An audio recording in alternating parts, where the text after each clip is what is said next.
Hello, what's good my brothers? This is Enemy Stand User here, and today we have another exciting chapter of Jujutsu Kaisen to go over.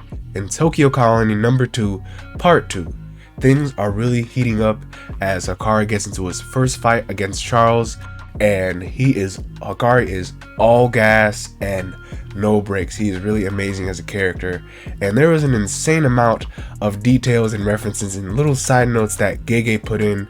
Way too many for me to go over, but HAKARI really is flexing his power right now and is looking super clean in this fight. But let's go over this amazing chapter with chapter 182.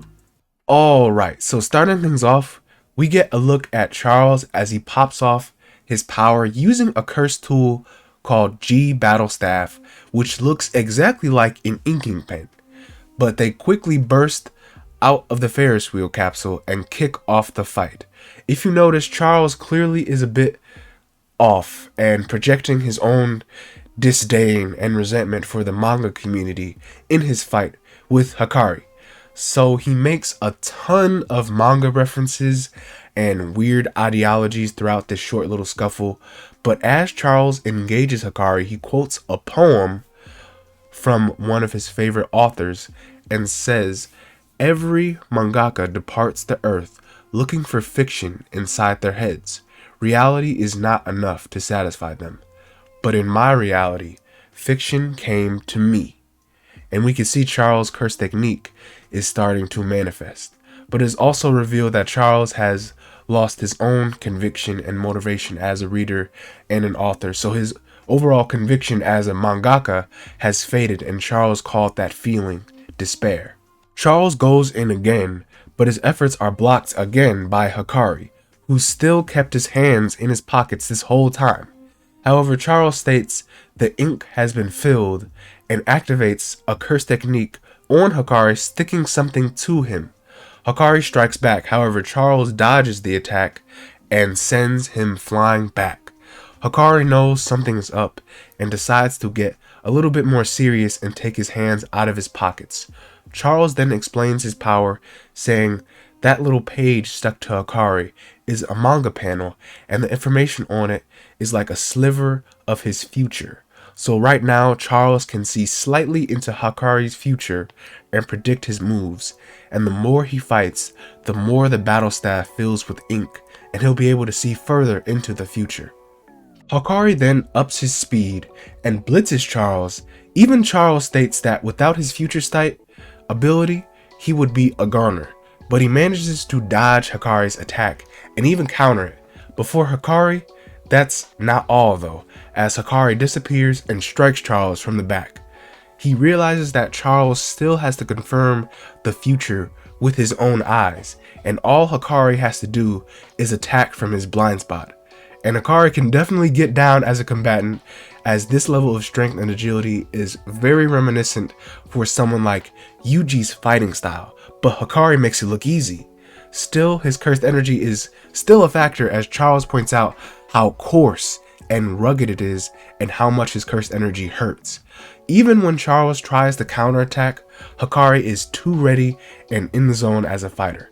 HAKARI says, "An otaku like you will always find a reason to pick a fight, even over the simplest thing.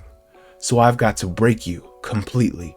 Charles now is very pissed off and goes on rambling about the heart and how his heart has already shattered to dust, and now he's just a flow of emotions left from his despair.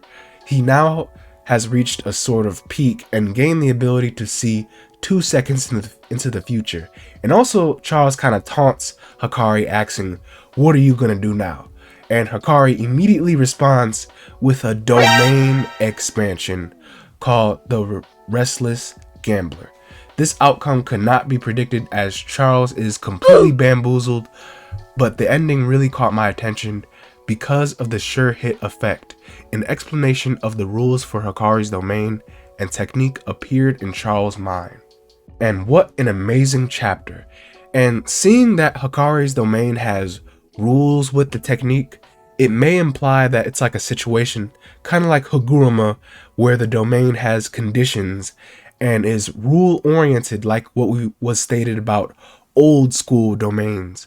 But wow, it's really crazy that we saw Hakari fight this much and we still got no clue as to what his technique actually is or how it works.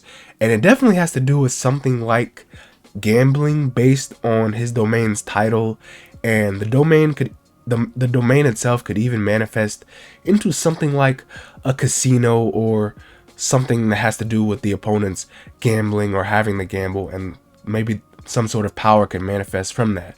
It's also really cool to see how his hand sign for the domain is like a reference to one of the 7 gods of luck, Benzai 10. So Gege just loves mixing in Buddhism into his powers in the series, and it's going to be super cool just to see Hakari's technique in action.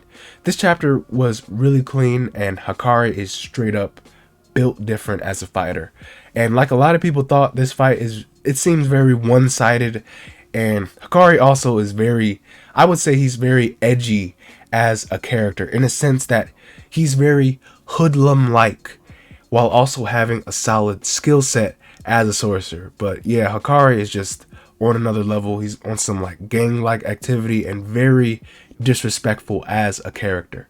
I love to see it. I love his character, and I love how we're progressing through the Coin games right now. Please share how y'all feel about the chapter and your thoughts on Hakari. Next week, I think there will be a break as Japan has a sort of big stretch of holidays toward the end of April. I think it's called Golden Week, but that just gets me more pumped to see the next chapter. I'm also sorry if my voice sounds a little bit weird. I'm recovering from a bit of a sickness, but thank y'all for watching. This has been Enemy Stand User, and I'll see you guys in the next one. You guys are awesome. Bye-bye.